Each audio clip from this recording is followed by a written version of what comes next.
Yeah, no, they're all pretty weird, right?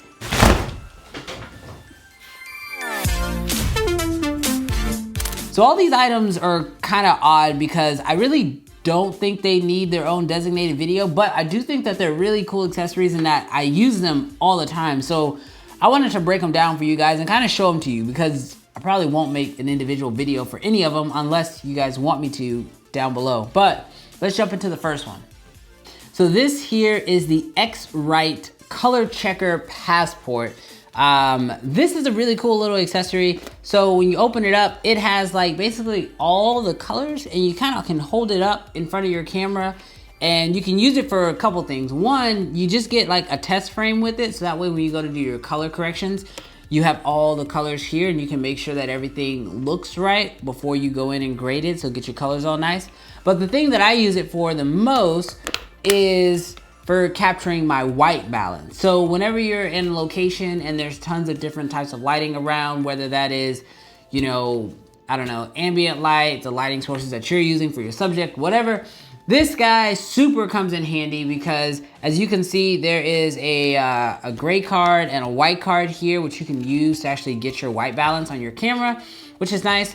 But then I also use it when I just kind of will set it up and use it to pull focus, things like that. So, I mean, this guy here it's small, it's lightweight. They do make a bigger version of this, but I like how small this is. I can just kind of drop this in my camera bag and not really think twice about it. So anytime I go out and do client projects, this guy's always with me and it's the first thing I do when I'm testing my camera. By the way, there'll be links to everything I'm talking about down below in the description, but also if you're feeling awesome and you like content about filmmaking gear, tips, and tutorials, definitely consider hitting that subscribe button because you're not gonna miss any of the new videos I have coming out pretty much daily. All right, now the next thing, I don't need that. Now the next thing that I really wanna show you guys is something that I picked up not too long ago, but it has been a godsend. Actually, I gotta get it out of the closet.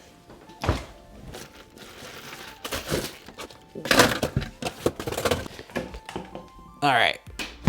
Okay, that's this thing right here. So this is, I don't actually know if it has a specific name, but it's basically an iCan teleprompter that works with an iPad. Now, I know a lot of you guys might be thinking like, well, I don't know if I really need a teleprompter, or I'm not really sure if I ever should use a teleprompter. Trust me, if you have a video, client project, whatever, and your client is gonna be talking directly to the camera, I strongly recommend investing in a teleprompter. It's gonna do two main things that is gonna make your life so much easier. One, it's going to force your client or you, depending on how you wanna budget it, to write a script for what they're gonna say on camera. The worst thing is when you show up on set and your client is ready to talk to camera and they're not 100% sure what they want to say. So they re-say the same thing like 15 different ways on camera. But then let's say they're not even really all that good on camera. Now you're dealing with miss-ups and if they're saying the right thing, if what they're saying is technically compliant for their business, all that kind of stuff. Trust me, first best thing that this thing does is it forces them to write a script. So that way they can prejudge what they want to say and make sure that what they're going to say on camera is right. It also saves you a lot in editing. Number two is that it allows them to look directly at the words, focus on reading the words, and not focus on the fact that there's a camera in their face. I mean, I have done some videos with this thing now and it is so beneficial. I mean, it is super helpful, especially when a client isn't very comfortable on camera. You can just tell them like, don't focus on the fact there's a camera there, just read your script. And it makes them feel so much better. Now, two little caveats. One, you don't want them to sound too robotic. So when they're reading, make sure that they're using inflection and things like that in their voice.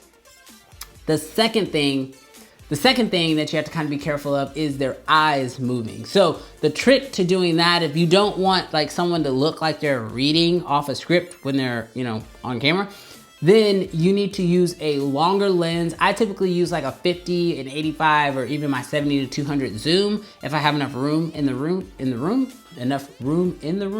yeah. If I have enough room in the room, then I will use my 70 to 200. But if you give them more zoom and get them away from the actual teleprompter a little bit, then the chances of you being able to dictate that their eyes are going back and forth are way less, and it works perfectly. All right, so that's the teleprompter. Love this thing. Unless you guys want me to do a video on it, I probably won't, but let me know down in the comments. But the next thing I want to talk about, I actually have done a video on these guys before, and that is the Hollyland 300 wireless set. You want to talk about like saving you time and energy. These are wireless transmitters that you can basically hook up to a wireless monitor, and they work pretty darn good. There's a slight delay, so you're not gonna wanna use them for like pulling focus, but these things are awesome, especially if you have a client who wants to like basically see everything you're doing.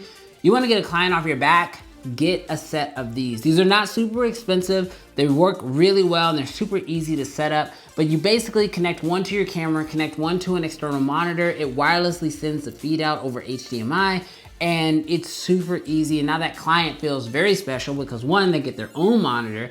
Two, they're off your back. They're not standing right behind you or right over the camera, and you're not having to constantly do playback in the middle of your shots. That is probably gonna save you so much time on set, especially if you have those clients. And when you start getting to those bigger budgets, you know, $1,000+ clients are gonna wanna see what you're capturing, especially if you wanna make sure that you don't run into an issue when you get to post. So yeah, pick up a set of these. I will also say that Hollyland actually just sent me a set of their upgraded model. This is the Mars 400S. And I think it's just S because it has SDI on it. So I guess they're better than these in some way. I haven't even taken them out of the box yet. I'm gonna probably test them out, and I may do a whole video on that for you guys. But yeah, definitely pick up a set of wireless transmitters. Trust me, it's worth it.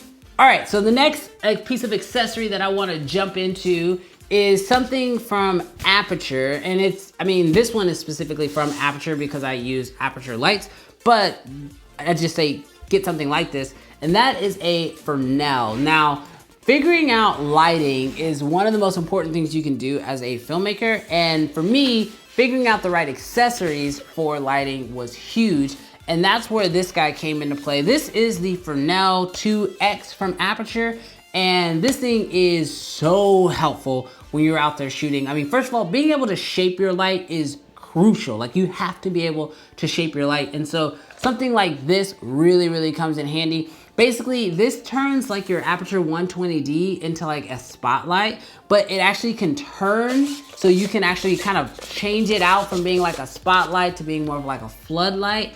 And I've used this on some product shoots to really kind of allow me to focus in. I've used this as an edge light when I'm doing like interviews and stuff. I mean, the different practical uses that you can have for this thing, they just go on forever. First of all, this one in particular is built like a tank.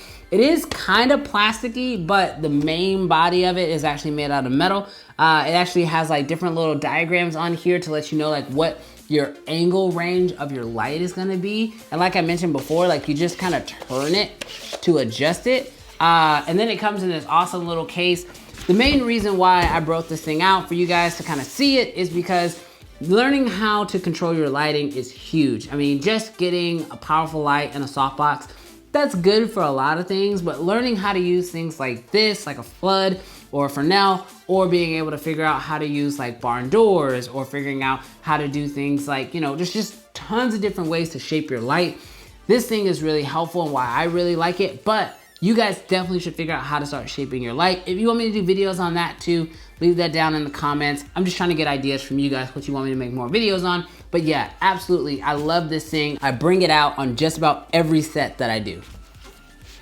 All right, and then the last thing that I wanted to show you guys is actually something that I picked up not too long ago.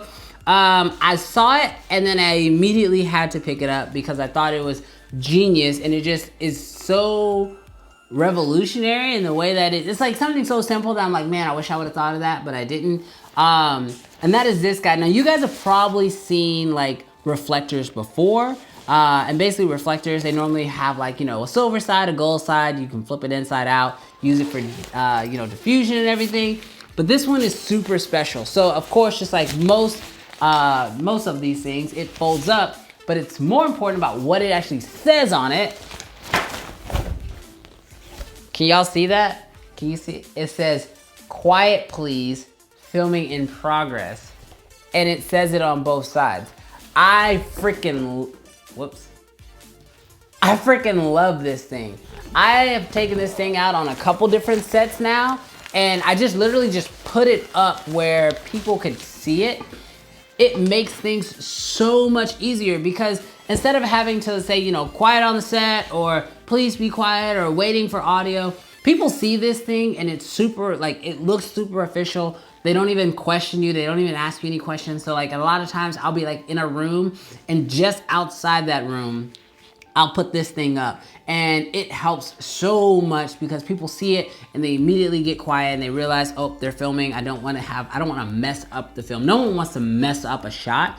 And so when they see this thing, one, it saves you from having to, you know, yell at people, do multiple takes, but it also just helps in general. People are less likely to bother you when you're filming when they see this thing up. So I absolutely love this thing.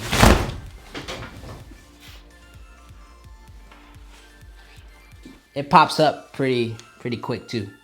But there you have it, guys. Those are 5 kind of odd accessories that I take with me on just about every shoot. Let me know what you guys think of these down below. Also, let me know what are some odd accessories that you take. I mean, I've done accessory videos before, and of course you have things like batteries and cameras and cages and the normal stuff, but I wanted to show you guys 5 accessories that I bring out that are kind of different and that I normally don't really ever talk about. So yeah, let me know what you guys bring down below, and I'll catch you guys in the next video. Peace.